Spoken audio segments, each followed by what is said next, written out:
Tak banyak sejarah yang mencatat tentang kisah Putri Mayang Sari, namun menurut sejarah secara lisan masyarakat Dayak Maanyan, Putri Mayang Sari yang adalah putri Sultan Suryansyah yang bergelar Panembahan Batu Habang dari istri keduanya, Nurhayati. Putri Mayang Sari dilahirkan di Keraton Peristirahatan Kayu Tangi pada tanggal 13 Juni tahun 1858. Putri Mayang Sari menjadi seserahan Sultan Suryansyah kepada Uria Mapas, pemimpin dari Tanah Maanyan di wilayah Jar Sangarasi. Seserahan tersebut sebagai tanda perdamaian antara Sang Raja Banjar dengan Uria Mapas. Dalam sejarah lisan, bahwasanya Raja Banjar telah menghukum mati adik kandung dari Uria Mapas, yaitu Uria Rinyan karena keresahan yang ia buat di Tanah Banjar. Uria Mapas yang saat itu mengamuk di wilayah kerajaan Banjar banyak membantai masyarakat dengan sebuah mandau yang dibawanya. Raja Banjar pun berinisiatif untuk berdamai dengan Uria Mapas agar tidak ada pertumpahan darah dengan beberapa perjanjian, diantaranya penyerahan Putri Mayang Sari kepada Uria Mapas untuk dijadikan saudara sebagai pengganti Uria Rinyan. Kecantikan Putri Mayang Sari yang digambarkan sebagai seorang wanita cantik yang memiliki kulit putih, berparas cantik serta berambut panjang terurai membuat sang putri disayang dan dikasihi oleh Uria Mapas dan penduduk Maanyan. Kendati agama sang putri tidak sama dengan keyakinan penduduk Maanyan tidak sama sekali menjadi masalah untuk tidak menghormati dan menerima Putri Mayang Sari di tanah mereka. Orang Maanyan menganggap orang Banjar adalah saudara mereka yang berbeda keyakinan dan mereka menyebutnya Hakei, yaitu saudara mereka yang memeluk agama Islam. Masyarakat Maanyan mengangkat Putri Mayang Sari sebagai pimpinan daerah Sangasari setelah Uria Mapas meninggal dunia. Sebagai pemimpin, Putri Mayang Sari sangat disayangi dan dihormati oleh masyarakat Maanyan, karena Putri Mayang Sari selain putri dari Raja Banjar juga saudari angkat yang disayangi oleh Uria Mapas. Pada saat itu Putri Mayang Sari dianggap berhasil menyejahterakan rakyat yang dia pimpin. Sang putri sangat dekat dengan rakyat, bukan hanya kalangan bangsawan namun juga dekat dengan rakyat kecil di wilayahnya. Kesehariannya sang putri tidak pernah diam menanggapi tentang kesejahteraan masyarakat.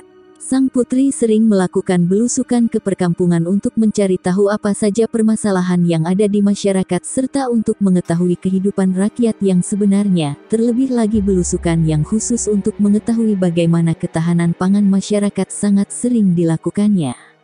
Dia selalu mengawasi bagaimana hasil panen masyarakat Maanyan. Untuk meningkatkan hasil panen masyarakat, Putri Mayang Sari banyak memberikan pengarahan maupun penyuluhan, diantaranya menganjurkan agar penduduk menanam padi di daerah berair, karena hasil panennya lebih baik daripada di daerah yang kering.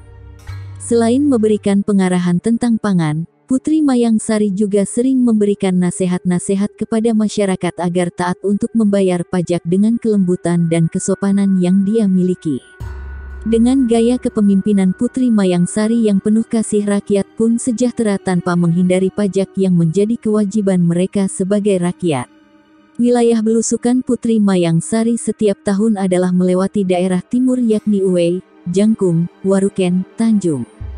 Kemudian daerah barat yaitu Tangkan, Serabun, Beto, Dayu, Patai, Harara dan kembali ke Sangarasi, sekarang dinamai Jaar.